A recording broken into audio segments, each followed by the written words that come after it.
Love story की कहानी है तो इसमें ऐसे न्यूड सीन नहीं है, लेकिन प्यार करने का एक अलग ही नज़रिया दिखाया गया है इस फिल्म में। एक लड़की है जिसका नाम है टासा। वो उसका एक बॉयफ्रेंड है जिसका नाम है नोवा, और उसकी मॉम के साथ वो बॉयफ्रेंड भी रहता है और वो भी रहती है। फिर वो एक कॉलेज में अपना नया एडमिशन लेती है और उस दिन उसका जाना होता है अपने नए कॉलेज में। तो पैकिंग वगैरह करके वो अपने का तैयार करके वहाँ कॉलेज के लिए निकलती है। और नोवा उसका बॉयफ्रेंड है। पहले मुझे लगा था ये भाई है, शुरुआत में सबको भाई लग रहा था, लेकिन एट द एंड पता चलता है कि वो उसका बॉयफ्रेंड है। वो उसे सब कुछ देता है जो करते हैं लोग, और फिर वो चली जाती है, कॉलेज चली जाती है। कॉलेज में जाने के बाद उसे काफ़ी सही लगता है, क्योंकि उसके जो रूममेट्स हैं वो दो होते हैं जो थोड़े उस टाइप के होते हैं, पार्टी वगैरह करने का टाइम पे। तो उनकी मम्मी बोलती है कि इनसे थोड़ा दूर रहना, इनकी बातों पर ज़्यादा ध्यान मत देना, ये तुम्हें बिगाड़ देंगी वरना। तो बोलती है ठीक है मम्मी, मैं पक्का ध्यान रखूँगी, मैं आपका भरोसा नहीं तोड़ने वाली हूँ। फिर वो अपने बॉयफ्रेंड को हक करती है और फिर वो पक्का पक्का चला जाता है। फिर जब वो अपने पहले दिन सेमेस्टर लेने जाती है, क्लास लेने जाती है, तो वहाँ पर उसकी मुलाकात एक लड़के से होती है जो उसे बताता है कि तुम भी नहीं हो, मैं भी नया हूँ, चलो ठीक है साथ में पढ़ लेते हैं। वो कहती है चलो ठीक है पढ़ लेते हैं। उस दिन छुट्टी होने के बाद वो अपने कमरे में जाकर नहाना चालू करती है।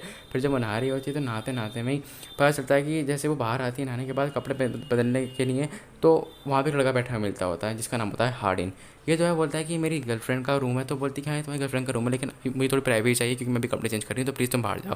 तो वो बिना कुछ कहे बाहर चला जाता है। बस बोलता है कि मैं वैसे भी नहीं देखने वाला था तुम्हें। फिर वो बाहर चला जाता है। फिर वो थोड़ी अट्रैक्ट होने लगती है हार्डिन की तरफ, मतलब हार्डिन भी उसको देखता है, वो भी उसको देखते हैं। लेकिन टीसा जो है अपनी माँ का भरोसा नहीं तोड़ना चाहती, लेकिन फिर भी वो उसकी जो दोस्त है, जो रूममेट है, वो आके उसे एक पार्टी में ले जाती है। और पार्टी में जाके बहुत मतलब सही हो रहा होता है। वो पहली बार टीसा को ड्रिंक देते हैं लड़के वहाँ के।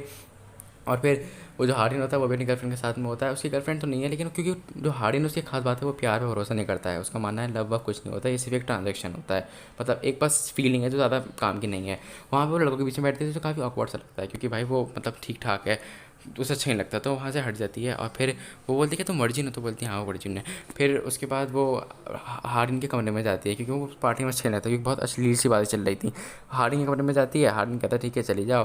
फिर वो चली जाती है। फिर वो जाकर देखती है कि हार्डिन के कमरे में है। वो अपने उसका जो बॉयफ्रेंड फ़ोन करता है तो बोलता है कि शोर से क्यों आ रहा है। बोलती है नहीं मैं पढ़ाई कर रही हूँ, कुछ नहीं कर रही हूँ, बस ऐसी फ्रेंड के साथ थोड़ी बहुत मस्ती। फिर जब वो हार्डिन के कमरे में आती है तो हार्डिन की किताब चेक कर रही होती है। तो हार्डिन उसे देखता है, बोलता है कि तुम मेरे कमरे में क्या कर रही हो। फिर वो बोलता है कि मैं सिर्फ चेक कर रही थी ऐसे। फिर इसके बाद वो दोनों मिलना मिलाना चालू करते हैं, मतलब उनका जो लव है वो धीरे धीरे चालू होता है। लेकिन वो लव को नहीं मानता, वो सिर्फ उसका फ्रेंड बनना चाहता है। फिर जब वो सेमेस्टर में एक आर्ग्यूमेंट होता है कि लव क्या चीज़ है, तो लव के अगेंस्ट में हार्डिन बोल रहा होता है और लव का साथ दे रही होती है अपनी ये टासा।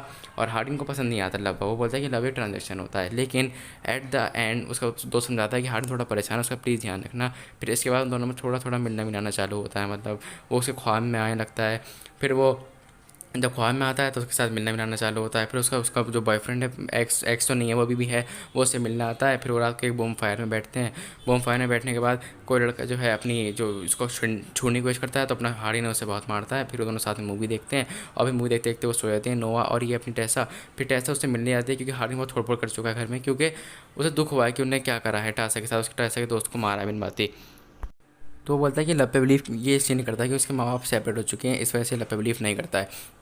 टासा उससे मिलने जाती है, उससे मिलने जाती है। फिर वो दोनों साथ में रहते हैं रात भर। फिर जब वो अगली सुबह आती है तो बहुत दुख होता है। नोवा नोवा कहता है तुम रात भर किसके साथ में थी, तो बोलती मेरे दोस्त के साथ में। तो बोलता है कि रात को 3:30 बजे आने की क्या जरूरत थी, तुम अच्छी नहीं है, तुम एक चीटर हो। वो उसे बुरा भला करके चला जाता है। फिर जो अपना जो हारिन है वो टासा को सॉरी बोलता है कि मैंने तुम्हारे लिए कुछ खो दिया, और टासा उससे बात नहीं कर रही होती है, लेकिन फिर धीरे धीरे करके वो उससे बात करना चालू करती है। तो एक बहुत ही ब्यूटीफुल लव स्टोरी, मतलब बहुत ही लवली सीन दिखाए गए हैं, मतलब प्यार की ये फिल्म बनी है। तो हाँ, ये आपके लिए अगर प्यार लव स्टोरी आपको पसंद है तो फिर ये दोनों साथ में बहुत इंजॉय करते हैं, मतलब साथ में खाते हैं पीते हैं घूमते हैं। फिर हार्डिन बोलता है कि मैं तुमसे प्यार नहीं करता, और जब हमसे खाने पीने जाते थे वो बोलता है कि हम डेट नहीं कर रहे हैं, मैं सिर्फ तुम्हें जानने की कोशिश कर रहा हूँ। जिसके बाद वो थोड़ा दुस्सा होता है, लेकिन फिर भी उसके साथ में रहती है। वो थोड़ा सीन करते हैं। फिर जब वो सीन करते करते ही उसकी माँ आ जाती है। वो बोलती है कि तुम्हें मैंने ये सब करने के लिए यहाँ भेजा था, तुमने मेरा भरोसा तोड़ा है। तो टासा बोलते हैं कि मम्मी मैं अपनी ज़िंदगी अपने तरीके से जीना चाहती हूँ, मुझे इस लड़के से प्यार है, ये लड़का काफ़ी अच्छा है। तो बोलती है कि तुम देखना तो कि तुम्हारे साथ ब्रेकअप करेगा ही करेगा। और उसकी माँ सही बोलती है, क्योंकि कुछ दिनों बाद पता चलता जिसमें है हार्डिन कह एक रहा उसी था पार्टी में कि वीडियो वो दिखाई बहुत जाती है आसानी से टीसा जिसमें को अपने प्यार हार्डिन में बोला कर होता है कि मैं लेगा। इस लड़की ये को देखकर झूठ बोल कर टीसा अपने प्यार में गुस्से के साथ फंसाऊंगा, फिर वहां इसे से यूज़ जाने कर लूँगा, लगती फिर है। मैं इसे छोड़ लेकिन दूंगा। हार्डिन तो उसे फिर बताता वो है बहुत कि ये गलती में बहुत चली जाती है, पहले उसे की बहुत बात शौक है, लगता है। तो तब हार्डिन मैं बोलता है तुम्हें कि ठीक मैं से तुम्हें जानता मिलने भी से नहीं पहले था की बात है, और अब इसीलिए बाद ये की बात में तुम्हें जानने लगा हूँ। फिर उसके एक सेमेस्टर में उसकी जो टीचर है उसे लेटर देती है जो हार्डिन ने लिखा था। हार्डिन लिखा होता है कि मैं पहले लव पे बिलीव नहीं करता था, लेकिन अब जब तुमसे मिल रहा हूँ तो इसलिए मिलने के बाद, इसलिए फिल्म का नाम आफ्टर रखा गया है, मिलने के बाद वाला सीन दिखाया गया है। तब से मैं लव पे बिलीव करने लगा हूँ, मुझे छोड़ के मत जाओ प्लीज़, मेरे साथ ही रहना। तो वो उसके बारे में, हार्डिन के बारे में सोच रही होती है। हार्डिन वहाँ पे आता है, वे दोनों साथ में आते हैं और फिर इसी साथ मूवी खत्म हो जाती है। मतलब एक बहुत ही प्यारी लव स्टोरी थी, मुझे काफ़ी पसंद आई।